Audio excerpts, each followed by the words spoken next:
oduu teenyaa jalqabaatiin mootummaan Itiyoophiyaa qorannoo shororkeessummaa gaazexeessitoota EBS irratti gaggeessaa jiru akka dhiisu CPJ'n yoo gaafatu, miidiyaan biyyaalessaa EBC'n immoo diraamaa burtukaan irratti marsaa lammaffaatiif dookumantarii haaroo tamsaasuu irratti argama. Dhimma burtukaanii wal qabatee dhaabbanni idil addunyaa CPJ'n ibsa baasuu fi EBC'n yookaan miidiyaan biyyaalessaa ammas irra deebi'iin dookumantarii haaroo qopheessuu bal'inaan isin biraan geenya. Oduu biraatiin koomishiniin marii biyyaalessaa Itiyoophiyaa garee finxaaleeyyii faannoo bakka jiranitti bira dhaqee yaada isaanii irraa fuudhuufi jedhame. Kun bulchaan Itiyoophiyaa Abiy Ahmad qaama siyaasaa Oromoo alatti ittisee faannoo waliin jiraachuu ragaa bahas jedhameera. Waboo bosonatti ittisanii faannoo bosonatti bira dhaquun waan isaan barbaadan gaafachuudhaaf qophii taasifamaa jiru bal'inaan dhageessu. Oduu biraatiin guyyaa tokko dura kan muudame pirezidaantiin yeroo Tigraay Jeneraal Taaddasaa Warradaa hojii idilee ifatti eegalan. Oduudhumaan wal qabateen naannoon Tigraay ejensiin pireesii Itiyoophiyaa oduu gabaase akka sirreessu gaafateera. Guyyuma tokko dura aangoo kan qabatan Jeneraal Taaddasaa Warradaa gaaffii cimaa kaasaniiru bal'inaan dhageessu. Akka mooltan daawwattootaaf hordoftoota Anolee Global Media oduuf odeeffannoo keenya galgala kanaa qabannee dhufneeti jirra. Odeeffannoo keenya ijoo isaa amma dhageessan guutuu isaa isin biraan geenya. Aga xumura sagantaa keenyaatti dhaggeeffachuun yaada qabdan gara koomentiitiin nuuf barreessaa. Viidiyoon keenya namoota hedduu biraa akka dhaqqabuuf immoo like, share, subscribe godhuun dagatinaa isiniin jenna. Kallattumaan gara gabaasa bal'aattiin isin qajeelcha. Oduu teenyaa jalqabaatiin mootummaan Itiyoophiyaa qorannoo shororkeessummaa gaazexeessitoota EBS irratti gaggeessaa jiru akka dhiisu CPJ'n yoo gaafatu, miidiyaan biyyaalessaa EBC'n immoo diraamaa burtukaan ilaalchisee dookumantarii lammaffaa har'a tamsaasuu irratti argama. Koreen eegumsa gaazexeessitoota CPJ'n mootummaan Itiyoophiyaa qorannoo yakka shororkeessummaa gaazexeessitoota EBS torba irratti gaggeessaa jiru akka dhaabu gaafateera. Hanqina naamusaa gaazexeessummaa uumameef deebiin laatame madaalawaa miti jechuun ibseera. Dhaabbatichi ibsa ebla 9 baaseen gaazexeessitoonni kunneen sagantaa EBS boqonnaa haarawa yookaan addis mi'iraaf jedhamu irratti darbee fi dhimma burtukaanii wal qabatee gaazexeessitoonni kun hidhamuu hubachiiseera. Ergasii mootummaan sagantaa kana soba uumame jechuudhaan kuffisu CPJ'n yaadachiise. Bitoota isa 27 burtukaan dhaabbata mootummaa kan ta'e Ethiopian Broadcasting Corporation irratti kan dhiyaate yoo ta'u, achitti himata guyyoota dura dhiyeessitee turte soba ta'uu ofirratti ragaa baatee jedha dhaabbatichi. Falmaa gaazexeessitoota kun guyyaa tokko booda hundeessaan EBS Amaan dhiifama gaafachuun miidiyaan kun qophichi soba uumame ta'uu erga sagantichi qilleensarra oolee booda akka argee dubbataniiru jedha CPJ'n abbaan taayitaa miidiyaalee Itiyoophiyaa sagantaan boqonnaa haarawaa hanga tarkaanfiin sirreeffamaa fudhatamutti ebla 9 irraa kaasee dhoorkuu isaa hubachiiseera. Sagantichi qilleensarraa ugguramus poolisiin akkaataa seera farra shororkeessummaa Itiyoophiyaatiin qorannoo itti fufanii waan jiraniif burtukaanii fi gaazexeessitoota kunneen guyyoota 14f to'annoo jala oolchaniiru jedha CPJ'n ibsa isaatiin. Qindeessituu sagantaa Afrikaa CPJ kan taate Mutookii Muummoo EBS irratti duraanuu tarkaanfiin bulchiinsaa fudhatamuu eeruun himannaa shororkeessummaatiin gaazexeessitoota hidhuun hanqina naamusaa gaazexeessummaa uumameef deebi'ii wal madaaluu miti jetteetti. Kun hanqina gaazexeessummaati malee waan shororkeessummaadhaan nama yakku hin qabu jetti Mutookiin. CPJ'n sanadoota manni murtii gamaagame wabeeffachuun ammatti gaazexeessitoonni hidhaman kun finxaaleeyyii Amaaraa faana hidhata qaban jedhamanii akka hidhaman yaadachiiseera. Kanaanis wal dhibdee kakaasuuf socho'an jedhamuun himannaan shororkeessummaa irratti banamee jedha CPJ'n ibsa isaatiin burtukaan maqaa yuunivarsiitii hin kaafne jechuun hubachiiseera. Haa ta'u malee CPJ'nis asitti akka dogoggore EJM taajjabeera. Burtukaan maqaa yuunivarsiitii Dambidolloo ifatti kan dhooyte yoo ta'u, viidiyoon irraa muramee tamsaafamee ture. Haa ta'u malee EBC'n sagantaa amma dura yookaan dookumantarii amma dura marsaa jalqabaa dalageen burtukaan maqaa yuunivarsiitii Dambidolloo dhahuu mirkaneessee ture.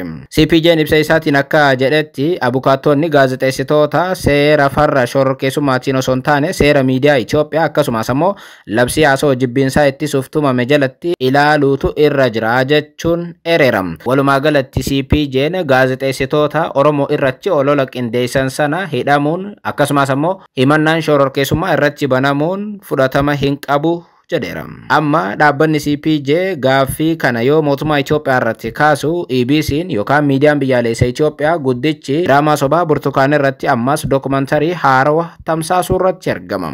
Burtukaan diraamaa sun akka hojjettuuf waan isin keessa dabarsite arra dookumantariin EBC takka takkaan saaxilaa jira. Oduu biraatiin Koomishiniin marii biyyaalessa Itoophiyaa garee finxaaleeyyii faannoo bakka jiranitti bira dhaqee yaada isaanii irraa fuudhuufi jedhame. Kun ministeerri muummee Abiyyi qaama siyaasaa Oromoo alatti ittisee garee finxaaleeyyii faannoo kana waliin jiraachuu ragaa bahas jedhameera. Koomishinichi naannoo Amaaraatti qaamolee hidhatanii bosona jiranirraa ajandaa fudhachuudhaaf akka haala mijjeessaa jiru himeera. Koomishiniin marii biyyaalessa Itoophiyaa dhalattoota naannoo Amaaraa sababoota adda addaatiin hidhamanii jiran mana hidhaatti dhaqee dubbisuun ajandaa marii walitti qabu kanneen hidhatanii bosona jiran bakka isaan jiranitti dhaqee dubbisuun waan isaan barbaadan gaafachuu akkasumas ammoo kanneen biyyaa baqatan waa'ee naannichaatii fi biyya isaanii irratti yaada akka laatan haala mijjeessuudhaaf hojjechaa jiraachuu beeksiseera. Koomishiniin marii biyyaalessaa naannoo Amaaraatti hojii ajandaa walitti qabu gaggeessaa akka jiru himameera. Haaluma kanaan guyyaa irraa mariin qooda fudhattoota hirmaachisee taa'amuu eegaleera. Marii qooda fudhattoota kanarratti haasawa baniinsaa kan taasisan Koomishinar Malaakuu Waldamaariyaam koomishinichi kana hojiirra oolchuudhaaf kutannoo akka qabu mirkaneessan. Koomishinarichi marii uummataa bal'aa kutaalee biyyattii adda addaa keessatti taasifameen haala hirmaachisaa fi hundaammataa ta'een ajandaa walitti qabaa turuu yaadachiiseera. Naannoo Amaaraatti adeemsi ajandaa walitti qabuu fi bakka bu'oota yaa'ii marii biyyaalessaa irratti hirmaatan filachuu bitootessa 27 irraa eegalee adeemsifama akka jiru himame. Walumaa galatti akka gabaasa kanarraa mul'atutti mootummaan Itoophiyaa kan Abiyyi Ahmadiin hoogganamu garee finxaaleeyyii Amaaraa faannoo bosonatti bira deemee waan isaan barbaadan gaafachuuf qophaa'eera. Kana milkeessuufis yaada akka jiru ifatti koomishinichi mirkaneesseera. Naannoo Oromiyaatti paartiilee siyaasaa karaa nagaatiin qabsaa'an marii biyyaalessaa irraa kan dhiibe mootummaan Abiyyi amma immoo garee daangaa Oromiyaa saamuu barbaadu garee magaalaa guddoo Oromiyaa teenya jedhu bosonatti dhaqanii dubbisuuf jiru. Oduu biraatiin guyyaa tokko dura kan muudame pirezidaantiin yeroo Tigraay Jeneraal Taaddasa Warradaa hojii idilee isaanii ifatti eegalan. Oduudhumaan wal qabateen naannoon Tigraay ejensiin pireesii Itoophiyaa oduu gabaase akka sirreessu gaafateera. Pirezidaantiin naannoo Tigraay Jeneraal Taaddasa Warradaa arra walga'ii idilee kaabinee gaggeessu biiroon koominikeeshinii naannichaa beeksiseera. Hojiiwwan ji'oota itti aanan keessatti raawwatamuu qaban irratti kallattii fi qajeelfama hojii laachuunis ibsameera. Jeneraal Taaddasa Warradaa yeroon qaban gabaabaa ta'uu ibsuun waajjirri tokkoon karoora isaanii ji'oota 3 itti aanan haaromsuu fi hojiiwwan ji'oota 12 itti aanuun hojjetaman ifatti akka kaa'an dhaamaniiru.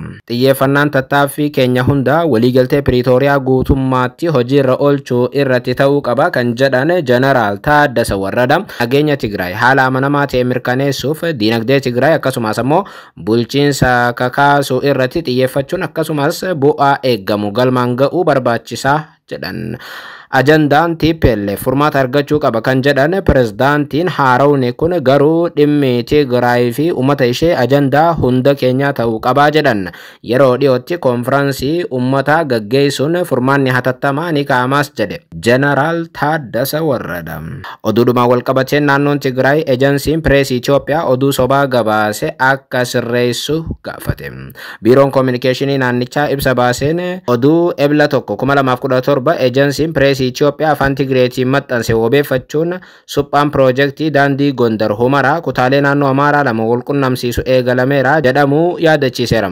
Gochi kun gabaasa oduu qofa otoo hin taane heera mootummaa cabsuun naannoo heera mootummaatiin naannoo Tigraay jala jiru ta'e jedhanii naannoo Amaaraatiif akka kennuutti ilaallaa jechuun dhimmicha balaaleffatte naannoon Tigraay. Oduun kun itti gaafatamummaa kan hanqatee fi waliigaltee Piriitooriyaatti kan bu'u akka ta'e ibsite naannoon Tigraay. Walqaayitii fi naannoonni sun waraana kaaba Itoophiyaa dura naannoo Tigraay jalatti bulaa turan. Naannoon Amaaraa gama isaatiin yeroo sanatti TPLF olaantummaa yeroo qabuutti dhimma ba'uun narraa fudhate malee bakki kun kootii jechuun lafa isaanii fudhatan. Ergasii waraana kaaba Itoophiyaatti fayyadamee naannoon Amaaraa bakka sana humnaan to'achuun isaa ni yaadatama.